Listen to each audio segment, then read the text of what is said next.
pada malam inilah Allah Ta'ala memerintahkan kepada malaikat Jibril dan Israel untuk menemui Rasulullah dan membawanya mengembara daripada Masjidil Haram ke Masjidil Aqsa dan seterusnya naik ke Sidratul Muntaha, ke aras Allah, sampailah ke Ar-As, tempat yang paling tinggi sekali. Tapi kita kena ingat ini ilmu tauhid. Jadi sifat 20 itu salah satunya Allah Ta'ala tidak bertempat. Jadi jangan kita ingat Allah Ta'ala dekat atas. Kenapa malaikat ni Nabi Muhammad dibawa naik ke atas? Kemana Allah Ta'ala dekat atas? Ini salah nanti. Allah Ta'ala tidak bertempat. Tidak di atas, tidak di bawah, tidak di kiri, tidak di kanan, tidak di depan, tidak di belakang. Di mana Allah, itu Allah Ta'ala yang mengetahui. Tetapi cuma digambarkan benda yang mulia itu. Kalau orang yang mulia. Kalau tuanku datang ke surau terima ni, dia punya stage dia sama dengan orang rakyat ke sama tinggi sikit? Bermakna ini menunjukkan, menggambarkan benda yang mulia itu tempatnya di atas, tinggi sikit, istimewa. Jadi tetapi Allah Ta'ala bukan di atas. Jadi bermakna begitu. Itu namanya sifat 20 ilmu tauhid kita kena ada. Jadi kalau kita dalam tahu sendiri, rupanya Allah Ta'ala dekat atas. Jadi apatah lagi peristiwa Isra dan Mi'raj ini, kalau kita ikut akal pemikiran kita memang tidak masuk akal. Kalau ikut akal pemikiran kita, manusia biasa ni tak masuk akal.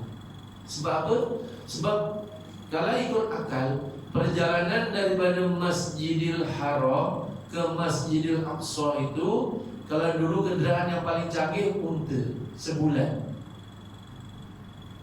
Lebih kurang sebulan kalau naik unta. Ini Nabi Muhammad berlakunya Isra dan Mi'raj lepas Isya, sebelum subuh dah balik dah. Dah ada dekat Masjidil Haram balik, dah mengimamkan sembahyang subuh. Masuk akal tak kalau ikut akal? Sebab itu Islam itu kita tidak boleh ikut akal. Kita kena farudduhu ilallahi war rasul, rujuk kepada Al-Quran dan Al-Sunnah. A'udzu billahi minasyaitonir rajim. Bismillahirrahmanirrahim. Subhanalladzi asra bi'abdihi laylan minal masjidil haram ilal masjidil aqsa alladzi barakna hawlahu linuriyahu min ayatina innahu was-sami'ul basir. Surah Al-Isra ayat pertama. Ini rujukan kita. Subhanalladzi asra, Maha suci Allah yang telah menjalankan hamba minal masjidil haram ilal masjidil aqsa, daripada masjidil haram ke masjidil aqsa. Jadi siapa yang jadi dalam peristiwa ini Nabi Muhammad bukan berjalan. Dia subhanalladzi asra, Maha suci Allah yang telah menjalankan. Jadi mana Nabi Muhammad dijalankan? Siapa yang menjalankan? Allah. Jadi bermakna kalau dah Allah Ta'ala yang menjalankan, bukan di separuh malam, sekelip mata pun boleh berlaku. Cuma contohlah kalau orang tak faham, Ustaz nak balik Kelantan, daripada Johor nak balik Kelantan berapa jam? 9 jam. Itu naik kereta tu, betul Ustaz? Kalau semut, agak-agak semut hitam tu, berapa jam nak sampai Kelantan? Tapi oleh kerana semut itu ada dalam kereta Ustaz, dia bawa pergi balik Kelantan, semut tu dia boleh cakap kau dah. Semalam saya sembahyang subuh dekat Mutiara Iman. Sekarang ini dari dekat Kelantan. Agak semua dekat Kelantan percaya tak? Itu gambaran. Itu kan kalau tak paham lah. Jadi bermakna begitu. Jadi kalau ada Allah Ta'ala yang menjalankan, bermakna kita jangan nak menyangkal lagi. Dan jelas dalam Al-Quran telah termaktub peristiwa ini. Apakah matlamat dan tujuan Allah Ta'ala menjemput Nabi Muhammad untuk bertemu dengan Allah? Tak lain tak bukan adalah untuk nak mengamanahkan, menyampaikan, menurunkan satu amalan yaitu amalan apa? Solat. Kita semua sedia maklum. Matlamat utama Allah Ta'ala menjemput Nabi kita Muhammad SAW bertemu dengannya di Sidratul Muntaha sana adalah untuk Allah Ta'ala nak menyerahkan satu amalan, yaitu amalan solat, yang asalnya sepatutnya solat ini adalah 50 waktu, satu hari satu malam. Asalnya sebelum peristiwa Isra dan Mi'raj, Allah nak beri kepada kita ni satu hari satu malam 50 waktu. Agak cubalah kita renungkan, kita bayangkan kalau satu hari satu malam 50 waktu, ibu sebab basuh tak laku. Kalau dikira-kira, saya dah kira dah, dia bermakna antara solat dengan solat itu, kalau 50 waktu, 10 minit dia rehat ni. Lepas solat semalam ni 10 minit dah sebelum Isya. Lepas 10 minit lagi dah solat lain. Jadi sebelum agak sempat kerja tak? Tidur pun tak sempat. Jadi bermakna inilah sejarahnya Allah Ta'ala ceritakan macam mana benda ni. Dan kita beruntung sebagai Nabi Muhammad, walaupun sembahyangnya 5 waktu, tetapi pahalanya tetap 50 waktu. Istimewanya kita sebagai umat Nabi Muhammad sallallahu alaihi wasallam. Alhamdulillah.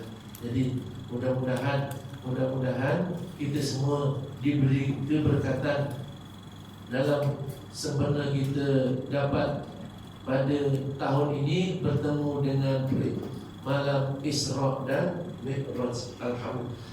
Peristiwa ini berlaku pada 27 Rejab, setahun sebelum Nabi Muhammad berhijrah ke Madinah. Bermakna setahun sebelum Nabi Muhammad berhijrah, benda ini dah berlaku. Dah berlaku. Setahun sebelum hijrah. Alhamdulillah. Jadi cuba kita renungkan. Sebelum Nabi Muhammad dibawa berjalan daripada Masjidil Haram ke Masjidil Aqsa, Allah Ta'ala arahkan kepada malaikat Jibril dan Israel untuk bertemu Nabi Muhammad. Kita itu lepas mengisah. Lepas mengisah, rehat. Macamlah kita pernah pergi Mekah, kan? Banyak orang rehat, duduk sama tengok Kaabah, tengok orang tawaf. Agaknya begitulah. Jadi mana lepas mengisah dah penat, rehat. Sedang Nabi Muhammad berehat, malaikat Jibril dan Israel pun sampai bagi tahu, wahai Muhammad, aku diperintahkan oleh Allah untuk nak bawa engkau berjalan daripada Masjidil Haram ke Masjidil Aqsa, seterusnya bertemu dengan Allah di Sidratul Muntaha pada malam ini. Dan sebelum kita mula menjalankan perjalanan ini, Allah Ta'ala perintahkan untuk belah dada Nabi Muhammad, keluarkan hatinya, basuh dengan air zam-zam. Ini satu pengajaran yang cukup kita ambil perhatian. Nabi Muhammad nak bertemu dengan Allah. Kita sendiri maklum Nabi Muhammad maksum, tak ada dosa. Nabi Muhammad maksum, tak ada dosa. Satu maksiat pun tak ada dia. Tetapi oleh kerana nak bertemu dengan Allah, Allah Ta'ala perintahkan belah dadanya, keluarkan hatinya, basuh dengan air zam-zam. Takut kalau ada setitik noda yang tak perasan, yang terselin-selin, takut. Sedangkan kita maklum Nabi Muhammad tak ada, dah tak ada dosa, artinya bersih, sebersih-bersihnya. Tak macam kita. Tetapi oleh kerana nak bertemu dengan Allah pada malam ni, mesti kena, itu contoh maksudnya kita ni satu masa akan kembali kepada Allah. Tadi pun dibaca oleh Pak Imam dan yang kedua. A'udzubillahi minasyaitonir rajim. Kullu nafsin za'iqatul maut. Setiap yang bernyawa pasti akan menghadapi mati.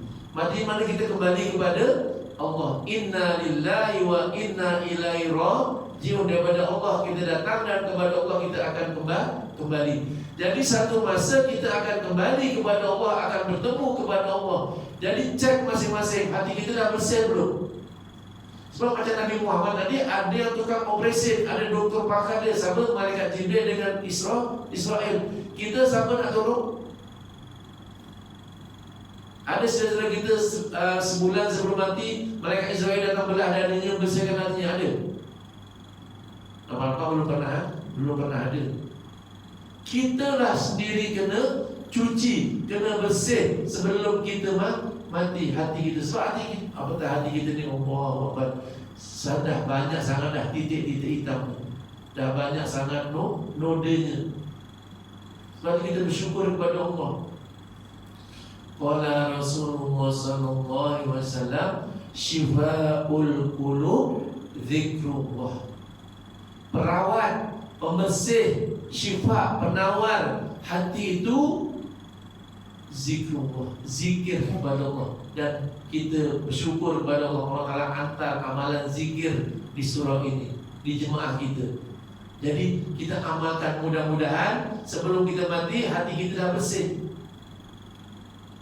Masih mudah-mudahan tu berkat kita berzikir. Sebab Rasulullah beritahu, syifa'ul qulub zikrullah. Penawar, perawat hati itu zikir kepada Allah. Jadi untung tak? Surah lain tak ada. Di Johor ni berapa surah aja yang ada amalan zikir, pembersih hati. Jadi tuan-tuan yang dah ada, amalkan. Walaupun kita tak dapat berjamaah, amalkan sendiri. Yang macam mana diajar, latih aja. Lepas sembahyang fardu, Allah 7 tempat. Lepas tu la ilaha illallah 5 minit aja. Setiap lepas sembahyang fardu, mudah-mudahan hati kita akan bersih. Sebab kita tak ada yang nak tukang cuci. Tak ada yang nak tukang cuci. Sebab Allah dah beritahu dalam ayat yang lain. Dalam ayat yang lain, surah As-Su'ara.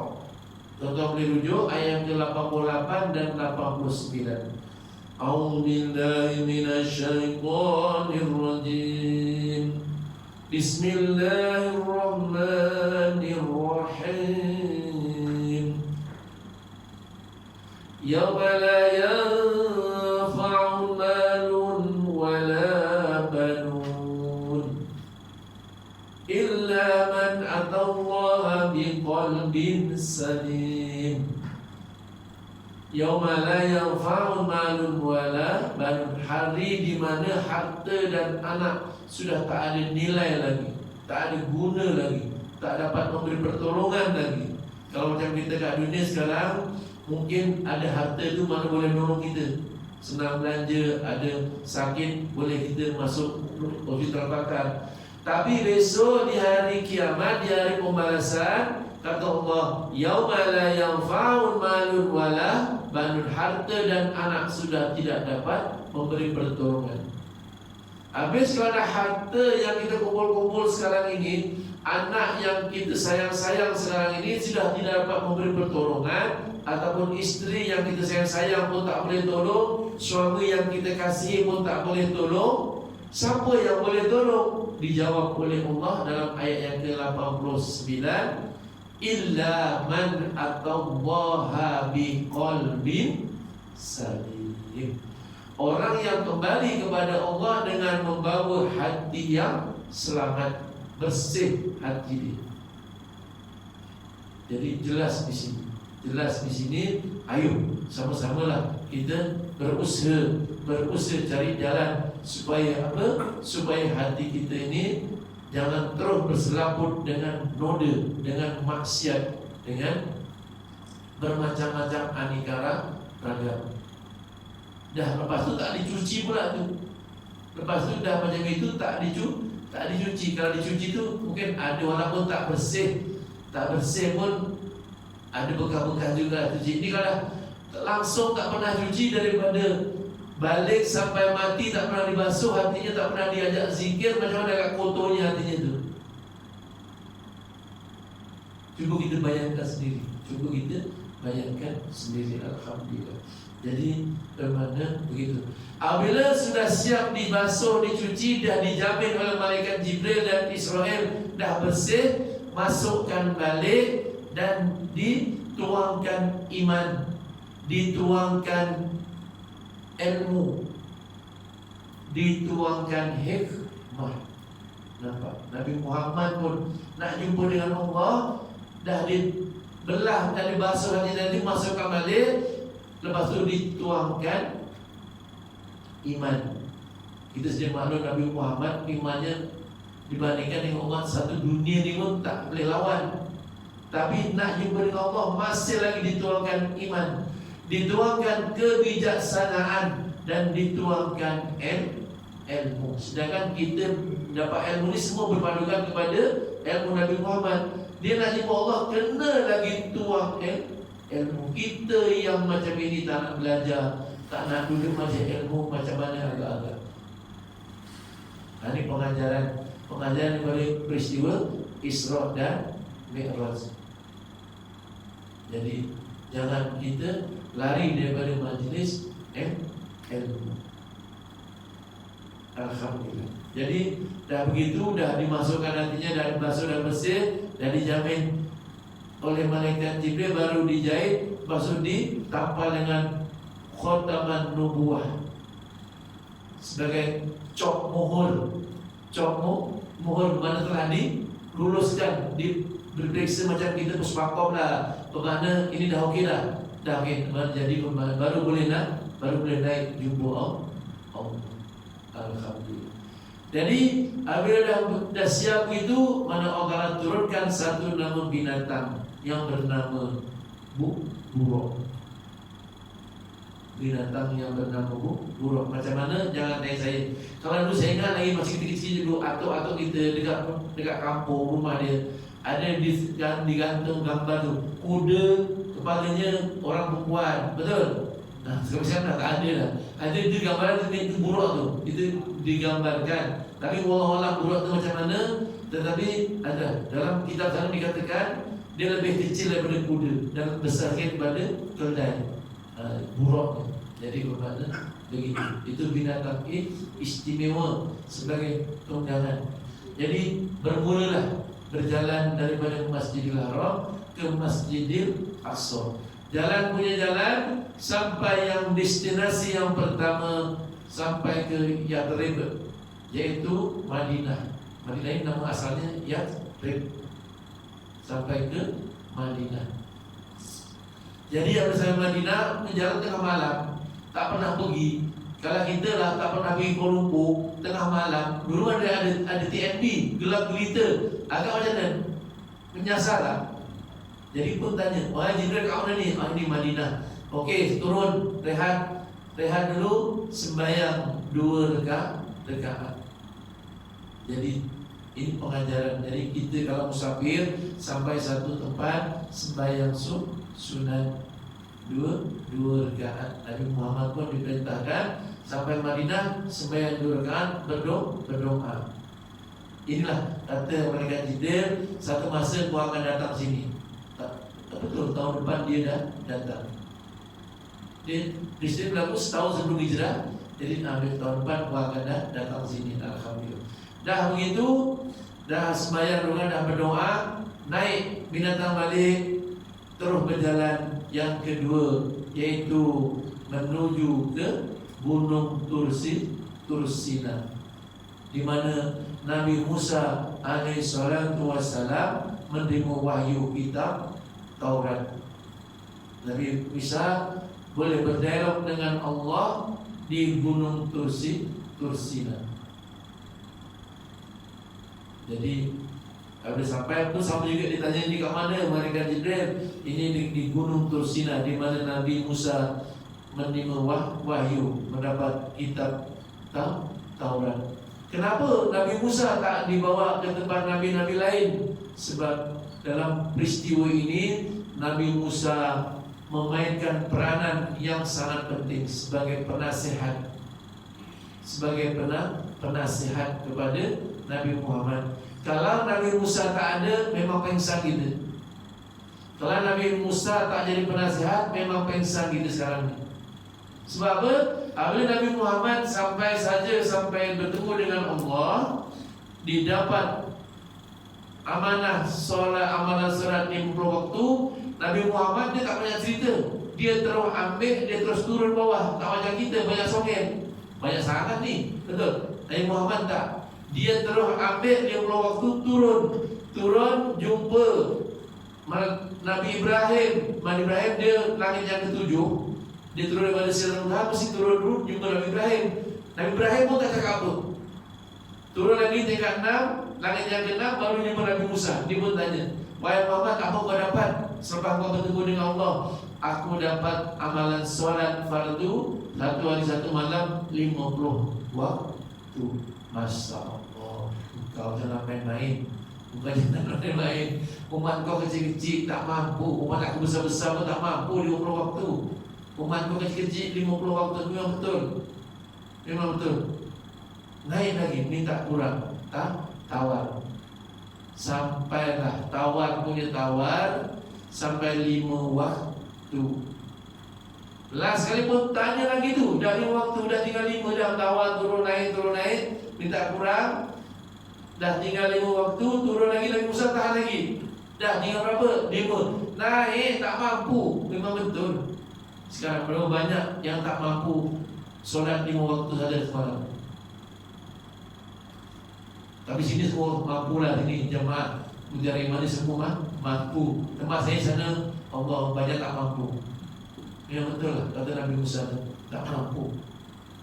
Sampai kata Nabi Muhammad, malu aku nak minta kurang lagi.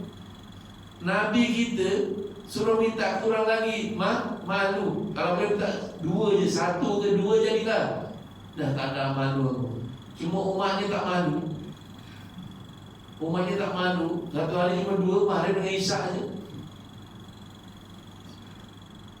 Jadi bermakna begitu. Nabi Muhammad pun malu. Jadi mudah-mudahan ayo sama-sama lah kita berusaha. Sama-sama kita berusaha cari jalan. Sebab apa? Peristiwa Isra dan Mi'raj ini Nabi Muhammad dijemput untuk mengambil amalan solat. Sebab amalan solat ini memang tak ada galang ganti. Tak ada galang ganti. Sebab tu cukup besar, cukup bahaya kalau kita tak dapat melaksanakannya.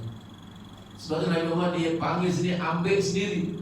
Tak macam amalan lain, macam haji turun ayat A'udzubillahi minasyaitonirrajim wa atimul hajja wal umrata lillah. Kerjakanlah haji dan umrah kerana Allah. Turun apa cukup? Tak ada Isra Mi'raj terima amalan haji. Kalau puasa A'udzubillahi minasyaitonirrajim ya ayyuhalladzina amanu kutiba alaikumus syiyam. Apabila nampak anak bulan Ramadan diwajibkan ke atas kamu puasa. Tak ada peristiwa Isra dan Mi'raj ambil amalan puasa, tak ada. Turun ayat saja. Sebab itu puasa boleh diganti. Kalau kita tak mampu, walaupun puasa Ramadan memang sakit, uzur, boleh tinggal tak? Tapi sembahyang walaupun kita dah nyawa-nyawa ikan, dah nak mati, dah nazak, azan dengar, kita masih waras lagi, solat wajib. Solat. Jadi bermakna kalau kita puasa walaupun dah nyawa ikan, makan bedal, besok dah sihat ganti. Sembahyang boleh ganti? Tak boleh. sembahyang tidak boleh digalangkan ganti. Tetap kena. Inna salata kanat alal mu'minina kitaban mauquta. Jadi mengikut waktu-waktu yang telah ditetapkan. Alhamdulillah. Dah sampai Gunung Kusina, dah salat sunat 2 rakaat, dah berdoa, berjalan lagi ke Baitul Laham. Destinasi yang ketiga, yaitu di mana Nabi Isa alaihissalatu wassalam dilahirkan. Dari dekat dengan Palestin, dari dekat dengan Baitul Maqdis, Baitul Laham. Jadi diajak melawan tempat di mana lahirnya Nabi Isa alaihissalatu wassalam. Kenapa tak dibawa tempat Nabi lain? Kenapa tidak dibawa berziarahi tempat Nabi lain? Sebab Nabi Isa inilah besok yang akhir zaman yang akan menyelamatkan kita sebagai umat Nabi Muhammad. Apabila umat Nabi Muhammad sudah tidak mengikut garis panduan yang syariat yang dibawa oleh Nabi Muhammad, semua dah karepe diri, semua dah buat hal masing-masing,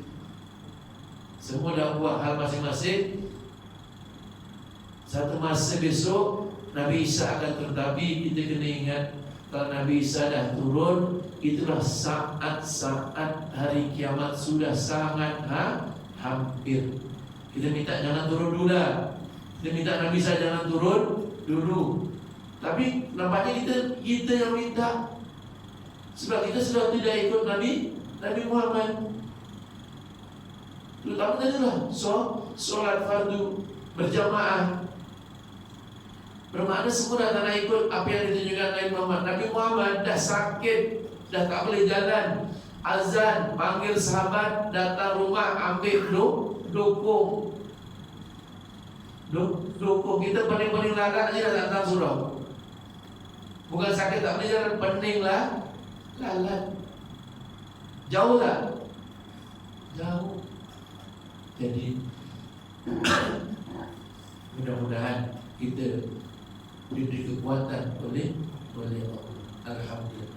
Dah di sampai situ, dah berdoa, dah sembahyang sunat. Mari kita berjalan lagi ke malaikat Israel.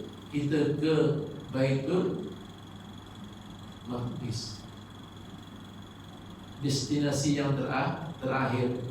Apabila sampai di sana, semua para nabi daripada Nabi Adam setelah menunggu di Masjidil Aqsa, dan Nabi Muhammad diberi penghormatan oleh Allah untuk mengimamkan seluruh para nabi. Sebab itu Nabi itu walaupun dia dah wafat, Nabi Adam dah beratusan tahun mati, Nabi Musa pun dah ratusan tahun dah wafat, tapi kenapa masa peristiwa Isra Mi'raj dia datang dekat Masjidil Aqsa? Sebenarnya para nabi ni dia tak mati, cuma dia berpindah alam saja. Dia berpindah alam. Jadi azan. Boleh sama sekali ya? Di mana begitulah. Apabila dah lepas solat di Masjidil Aqsa, Nabi Muhammad pun diajak untuk Mi'raj, untuk bertemu dengan Allah. Isra ni perjalanan darat, Mi'raj perjalanan langit. Apabila dah sembahyang ni dah habis, Allah hantarkan tangga. Mi'raj maknanya tangga dari surga untuk Rasulullah naik ke atas. Jadi semasa dalam perjalanan daripada Masjidil Haram ke Masjidil Aqsa itu, Rasulullah dinampakkan beberapa peristiwa perilaku manusia dalam perjalanan itu. Biasanya kalau kita nak pergi Kuala Lumpur, jumpa aderan pagar, jumpa aderan Melaka. Itu contohnya gitulah. Oh, Melaka punya bangunan lain, pagar punya lah lain, ada tangga eskalator. Itu Sungai Buloh punya ada jejantas. Kan tak sama kan? Ada gambaran. Banyak kalau ceritakan, tapi saya ambil yang penting-penting aja, yang ditunjukkan oleh Allah semasa Nabi Muhammad berjalan dari itu. Yang pertama sekali yang paling perlu kita ambil perhatian, Allah Ta'ala pertemukan satu kumpulan manusia. Satu kumpulan manusia duduk dekat lombok tepi jalan, hentak kepalanya ke batu sampai pecah, sampai terkeluar otak. Cantum balik, hentak lagi, berterabur lagi otak. Begitulah seterusnya. Sampai pelik Nabi Muhammad, wahai Jibril, kenapa orang ni sampai jadi macam ini ni? Wahai Muhammad, inilah umatmu yang mengabaikan solat. Inilah umatmu yang masa kat dunia dia mengabaikan solat. Ini azab dia. Bermakna dia hentak kepala sampai pecah. Ada pecah kepala dia, ada otak kan? Keluar tak otaknya? Keluar. Habis dah keluar, ada otak lagi tak? Otaknya dah keluar, dah pecah, otaknya dah keluar. Ada gambaran. Jadi kalau kita masih hidup, tak nak sembahyang, macam tak ada otak. Jadi bermakna jangan sampai kita begitu. Itu yang pertama. Yang kedua, ditunjukkan satu kumpulan petani. Satu kumpulan petani bercocok tanam. Dia tanam beli benih durian musangking 2 pokok aja. Tanam depan rumah, terus tumbuh, terus buah. Satu lagi tanam belakang rumah, terus tumbuh, terus buah. Lepas tanam belakang, depan dah gugur dah. Dah gugur. Pungut depan, pergi belakang, belakang pun dah gugur. Lepas tu pergi depan lagi, ajalah kerjanya. Murahnya rezekinya. Sampai pelik Nabi Muhammad, wahai Jibril, apakah amalan orang ni kok begitu murah? Allah beginilah. Musangking agak 2 pokok, pergi depan pungut, belakang gugur, pungut. Kaya tak? Depan taman, depan rumah ini pun boleh tanam betul? 2 pokok aja. Jadi kaya raya kita. Hari-hari jual durian musangking. Ada gambaran dah. Apa kata Jibril? Inilah Muhammad, umatmu yang masih hidupnya dia banyak bersedekah. Balasannya di akhirat begitu sekali murahnya Allah Ta'ala. Begitu. Jadi ayo, ini kita ada peluang bersedekah, ayo infak. Ada harta dengan harta, tak ada harta, ada tenaga dengan tenaga. Tak ada harta, tak ada tenaga, ada ilmu dengan ilmu. Jadi bermakna begitu. Sedekah itu bukan harta saja. Semua banyak kita boleh kategorikan sebagai sedekah, tapi yang paling baik sedekah harta. Alhamdulillah. Dan itu yang kedua. Yang ketiga, ditemukan satu kumpulan manusia bawa mikul kayu api. Dulu kan ada gas. Kalau kita dulu kan budak-budak kampung, masyarakat kampung dulu kan cari kayu api kan. Mak ayah saya cari kayu api kan. Dah dapat kayu api, pikul. Dah pikul nak balik, pikul, jumpa tengah jalan, jumpa kayu api lagi. Ambil, naikkan lagi. Dah penuh ni, dah banyak ni. Jalan-jalan lagi, jumpa kayu api lagi, ambil lagi. Sampai kata jumpa bengkek-bengkek, sampai tak kuat. Jumpa lagi, pikul lagi, ambil lagi. Sampai begitulah, sampai singit, sampai tak kuat. Jumpa lagi, ambil lagi, pikul lagi. Kalau dia dah banyak sangat betul lah. Tapi tak. Sampai Nabi Muhammad balik, tanya Jibril, inilah kata Jibril, umat kamu yang kat dunia nak jawatan, pengurusi sana, pengurusi sini, dah jadi pengurusi, jangan ambil lagi pengurusi, ambil lagi, tetapi tak jalankan tu tugas saya. Bukan sinilah, maaf, sini tak ada. Jadi mana itu gambaran. Ini semasa peristiwa Isra dan Mi'raj ditunjukkan. Alhamdulillah. Jadi begitu. Dan akhirnya lah, saya ambil 4 je lah. Ambil 4 banyak sebenarnya, tapi kami 4 yang paling penting ni. Apabila dah berjalan-jalan, di tengah jalan Nabi Muhammad temukan satu bauan yang sangat harum. Daripada Masjidil Haram tadi ke Masjidil Haram itu satu tempat. Contohnya daripada Pontian nak pergi Pontian Riman sampai kat dalam dekat Taman Sri Pulai sana, itu contohnya. Dipertemukan satu bau yang sungguh harum. Tak pernah dia jumpa harumnya seperti itu. Jadi Nabi Muhammad pun pelik, tanya Jibril, "Wahai Jibril, kat mana ni kok harum sana ni?" Inilah tempat makamnya Masitah, wanita Islam yang gugur syahid yang mula-mula sekali. Masitah. Dia wanita, bukan laki-laki. Mana kita dengan wanita. Jadi ibu-ibu, mudah-mudahan semua jadi ikut apa yang ditunjukkan, yang diamalkan, yang dilakonkan oleh Masitah. Masitah ni tukang sikat rambut anak Fir'aun. Masitah ni tukang sikat rambut anak Fir'aun. Nak jadi cerita, satu hari anak Fir'aun tu mandi. Dan lepas mandi, bermakna mandi nak sikat rambut perempuan. Jadi mandi nak sikat rambut dah habis, panggil Masitah sikat rambut. Tengah-tengah sikat, nak jadikan cerita, mungkin rambutnya tersimpul. Tengah sikat, jatuh. Anak raja Fir'aun kan raja yang zalim. Takkan kita nak ganas-ganas, mesti slow tu mungkin tersangkut, jatuh. Apabila jatuh saja, apakah yang terkeluar daripada mulut Masitah? Yang keluar daripada mulut Masitah ialah kalimah Allah. Inilah kita yang diajar zikir tu, zikir sir, zikir hati tu, Allah.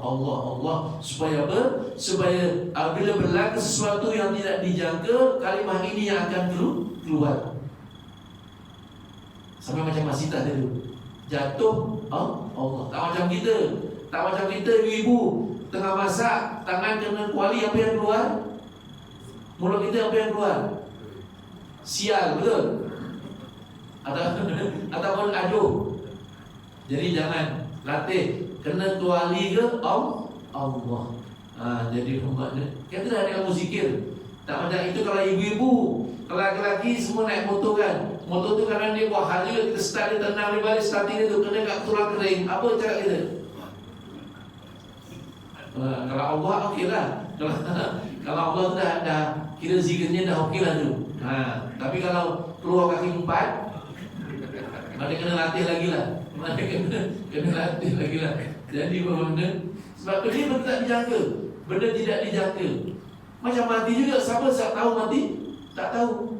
Sebab tu kita kena latih selalu hati kita ni sentiasa kontak dengan kalimah Allah supaya mati saja kalimah ini akan keluar.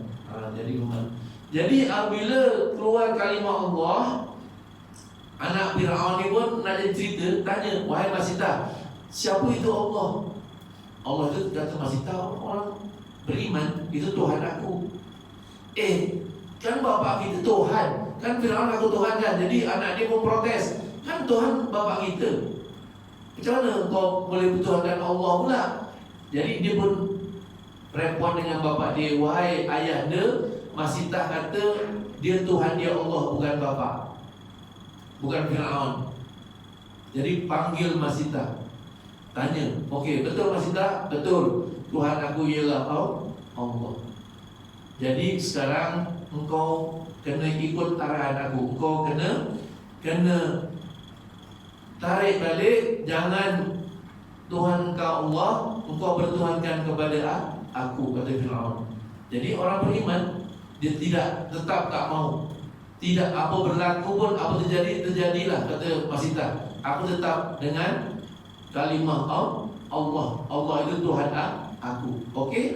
Kalau kau degil juga, Fir'aun perintahkan bala tenteranya, "Okey, ambil periuk yang paling besar sekali.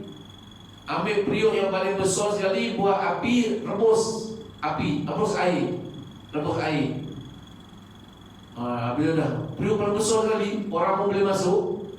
Jadi dah tengah menggelegak, panggil Masitah. "Masitah, mari sini."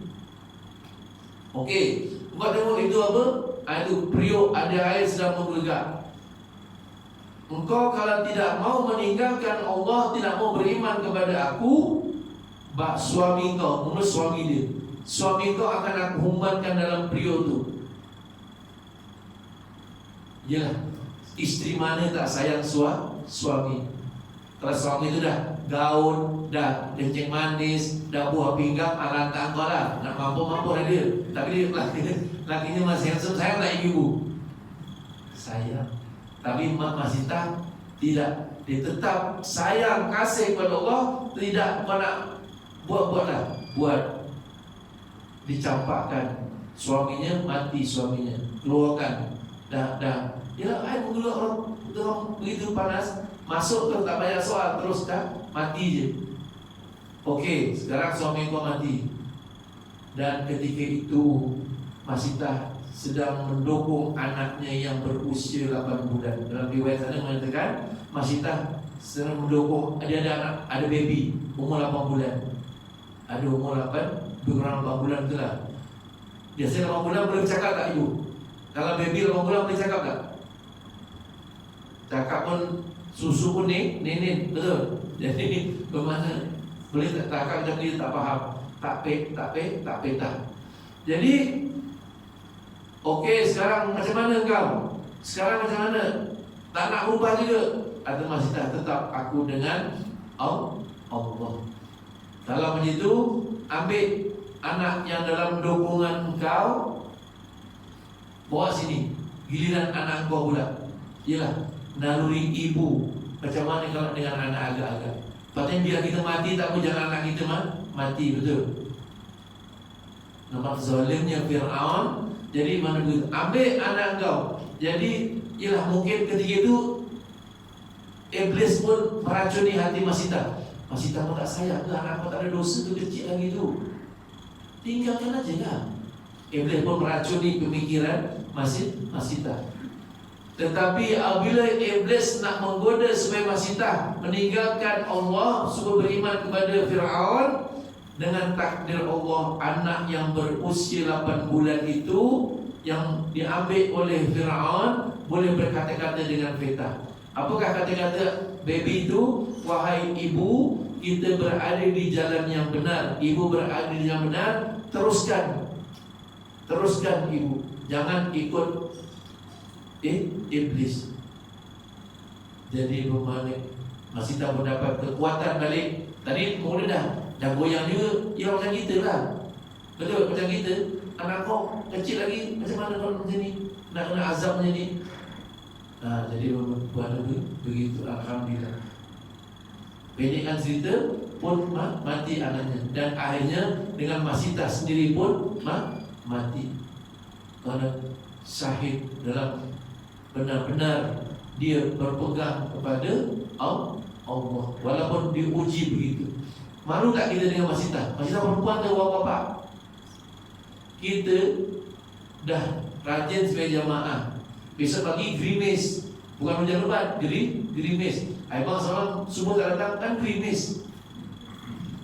Bukan nak diuji bunuh, diuji dengan grimis pun dah tak datang. Tapi bukan tuan-tuan lah. Jadi malu kita dengan Masitah. Walaupun direbus anaknya yang masih bayi itu, dia tetap dengan Allah. Jadi bermakna ini pengajaran yang perlu kita ambil, alhamdulillah. Dan tadi sudah begitu, dah sampai habis sembahyang, sebelum naik ke Sidratul Muntaha, kata Nabi Muhammad pun mengadu, wahai Jibril, banyak mana? Kita nak naik ke langit jumpa Allah. Aku haus lah, kata Nabi Muhammad. Haus. Kita jalan daripada macam orang penjelasan, ya haus. Jadi malaikat Jibril pun ambilkan satu dulang, ada 2 gelas. Satu, wahai Muhammad, ni haus je. Sebelum kita naik, minum dulu. Jadi ada 2 gelas. Kau pulang, mana kau nak pilih? Pilih. Tengah malam gelap, kalau tak ada ilmu, macam mana agak-agak? Tapi inilah kekuasaan Allah. Nabi Muhammad ambil susu. Jadi dua, satu arak, satu susu. Tapi nasib baik Nabi Muhammad ambil susu. Apabila dia ambil susu, Jibril kata, engkau benar wahai Muhammad. Yang dia ambil itu betul. Kalau dia ambil arak, habis gitu. Tomah langgang gitu. Nabi Muhammad ambil susu, umatnya pun banyak yang mabuk. Apalagi kalau dia ambil arak, habis. Jadi pemahnya begitu. Nabi Muhammad itu namanya kebijaksanaan. Kebijaksanaan yang diberikan oleh Allah kepada Nabi Muhammad. Jadi bermakna begitu, alhamdulillah. Jadi ini kan cerita naik ke atas langit, jumpa langit yang pertama, jumpa Nabi Adam. Jumpa Nabi Adam. Nabi Adam dia duduk di langit yang pertama. Jadi walaupun kita tak pernah naik ke atas, tetapi rupanya ada penunggu di atas sana, yaitu Nabi Adam. Yang kedua, yaitu ditunggu oleh Nabi Isa dan Nabi Yahya. Langit yang kedua, lapisan yang kedua, Nabi Isa dengan Nabi Yahya. Dua orang. Langit yang pertama Nabi Adam seorang aja. Nabi yang kedua Nabi Isa dan Nabi Yahya. Sebab apa? Sebab lain-lain langit semua seorang-seorang jaga. Sebab satu masa besok Nabi Isa akan turun. Kalau Nabi Isa turun, kalau tak ada Nabi Yahya, siapa nak jaga? Jadi mana dah diatur oleh Allah. Jadi diatur oleh Allah. Besok satu masa Nabi Isa akan turun. Jadi Nabi Yahya ada jaga langit yang kedua. Yang ketiga, yaitu bertemu dengan Nabi Yusuf alaihissalatu wassalam. Nabi Yusuf duduk di langit yang ketiga. Dan seterusnya yang keempat, yaitu bertemu dengan Nabi Idris. Nabi Idris dijaga langit yang keempat. Yang kelima, yaitu bertemu dengan Nabi Harun dan dikelilingi dengan Bani Israel. Nabi Harun duduk langit yang kelima. Yang keenam, bertemu dengan Nabi Musa alaihissalatu wassalam. Nabi Musa duduk langit yang keenam. Dan langit yang ketujuh, yaitu Nabi Ibrahim alaihissalatu wassalam. Begitulah urutan sejarahnya. Jadi apabila dah sampai, setengah riwayat sana mengatakan apabila dah sampai ke Sidratul Muntaha, langit yang ketujuh, bermakna malaikat Israel pun beritahu, wahai Muhammad, engkau kena naik lagi ke Sidratul Muntaha untuk bertemu dengan Allah. Aku dah tak boleh temankan kau. Aku sampai sini jadi escort kau. Kau kena naik sorang-sorang. Sebab aku powernya sampai sini di langit yang ketujuh. Kalau aku naik lagi ke atas, terbakar aku. Ketua malaikat Israel pun tak boleh naik ke atas. Tetapi Nabi Muhammad manusia macam kita juga. Dia pun makan, dia pun kahwin, dia pun kerja, dia pun berniaga macam kita juga. Tetapi lebih mulia daripada malaikat, dia boleh naik lagi untuk bertemu dengan Allah. Jadi makna kita pun boleh jadi begitu, boleh lebih mulia daripada malaikat kalau kita mentaati perintah Allah dan meninggalkan larangan Allah. Sebagai contoh, alhamdulillah. Jadi apabila dah begitu, bermakna turun dan balik ke Masjidil Haram sebelum subuh. Nabi Muhammad dah ada. Apabila dah balik, dia pun cerita. Sebab itu ketika itu orang yang beriman berpecah kepada tiga. Iman yang kuat terus percaya, terutamanya Sayyidina Abu Bakar. Apabila Nabi Muhammad cerita, aku malam tadi begini, cerita dengan para sahabat pun jumpa Abu Bakar. Wahai Abu Bakar, Nabi Muhammad dah gila dah katanya ni. Adakah dia boleh pergi Masjidil Aqsa, boleh naik ke langit? Dah sebelum semua dah ada. Jadi Siapa yang cakap pada Abu Bakar? Nabi Muhammad. Kalau Nabi Muhammad kata Sayyidina Abu Bakar, kalau Nabi Muhammad yang cakap, lebih daripada itu pun aku percaya. Kalau Nabi Muhammad amin, tak pernah cakap bohong.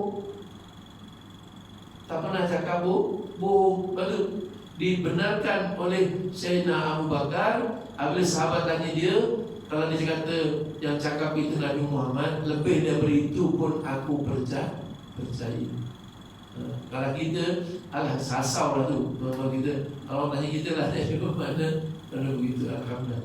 Jadi begitulah, mudah-mudahan sedikit sebanyak yang dapat disampaikan. Oleh kerana masa yang sangat terbatas, jadi sebagai kesimpulannya bermakna, ayo besok kita berada pada tanggal yang ke-27. Jadi Rasulullah ada bersabda dalam kitab Durratun Nasihin, kitab kita itu. Jadi mana tuan-tuan boleh rujuk, iaitu Rasulullah ada bersabda, qala Rasulullah sallallahu alaihi wasallam, kullu nasin juya'un yaumal qiyamah illal anbiya'i wa ahlihim fa innahum syayya'un la ju'a'un wal aks. Yang maksudnya kullu nasin juya'un yaumal qiyamah, semua manusia besok akan lapar dan dahaga di hari pembalasan. Kullu nasin juya'un yaumal qiyamah, semua besok manusia akan lapar dan dahaga di yaumil mahsyar. Kita sudah maklum, kita besok sekarang mengatakan berada di yaumil mahsyar, sementara nak nunggu giliran untuk dihisab 50,000 tahun. 50,000 tahun dengan panasnya, dengan satu perlindungan pun tak ada, warung pun tak ada. Lapar tak agak? Agak-agak lapar tak? Kalau tak nak tahu lapar tak lapar, kita sekarang ada dekat taman Mutiara Iman ini, 5 bulan dan jangan makan. Bukan 50,000 tahun, 5 bulan aja jangan makan. Aku macam mana agak? 5 bulan puasa terus, jangan makan, jangan minum. Mati tak? Ini besok kita 50,000 tahun di yaumil mahsyar. Di yaumil mahsyar 50,000 tahun, tak ada makan, tak ada minum. Macam mana agak? Hausnya, laparnya. Tetapi inilah kasih sayangnya Allah kepada kita, kepada umat. Dia beritahu, kullu nasin juya'un yaumal qiyamah, semua manusia akan lapar dan dahaga di hari kiamat, illa, melainkan orang ini tak lapar dan tak dahaga. Illal anbiya'i wa ahlihim wa sha'imun rajab wa sya'ban wa ramadan. Yang maksudnya semua manusia akan lapar dan dahaga besok di hari kiamat, melainkan para nabi dan keluarganya.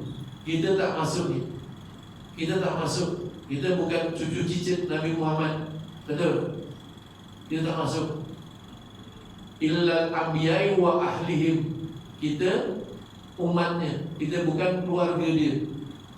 Bukan ada salah silahnya, tak ada. Bukan kita ada talian darah. Memang tak ada cukup kita beriman kepada Nabi Muhammad. Tak ada peluang. Ni peluang yang kedua ni kita ada. Siapa dia? Wasaimun rajab wa sya'ban wa ramadan. Siapa yang boleh berpuasa bulan Rajab, bulan Sya'ban, bulan Ramadan. Jadi besok 27 Rajab, hari Khamis, ayo, jangan lepaskan peluang ni. Kita ambil satu hari jadilah. Tapi kalau boleh, kalau kita siapa-siapa yang tahulah dulu, atuk-atuk kita dulu, atuk-atuk kita, nenek-nenek kita dulu, bulan Rajab berapa hari dia puasa? Sebulan. Tapi tuan-tuan ni dah banyak lah, dah banyak puasa. Jadi mana begitu. Kalau yang belum satu hari pun tak sangkut lagi, ayo, besok jangan lepaskan peluang. Sebab guru saya pesan, bulan Rajab ini jangan sampai 27 Rajab tak sangkut juga. Nasib malang lah. nasib malam. Jadi nak sebulan mungkin tak mampu. Nak macam atuk kita sebulan Rejab, sebulan Sa'ban, sebulan Ramadan, nampai tak mampu betul. Sebab kita hidup dalam kemewahan. Dulu atuk-atuk kita steady aja. Lepas tu orang dulu semua okey semua. Kita banyak makan. Jadi bermakna begitu. Jadi berkat malam ini kita berada dalam majlis Isra Mi'raj. Ayo besok kita puasa bulan Rejab. Tuan-tuan malu nak tanya, macam mana Ustaz niatnya Ustaz? Niatnya senang. Niatnya senang. Bahasa Melayu pun tak apa, Jawa pun tak apa. Saat Bismillahirrahmanirrahim saja aku berpuasa esok siang hari. Kalau kita buat niat malam, boleh qada bulan Ramadan, puasa sunat bulan Rejab, puasa sunat hari Hamis. 3 dapat itu. Niat aja. Niat aja.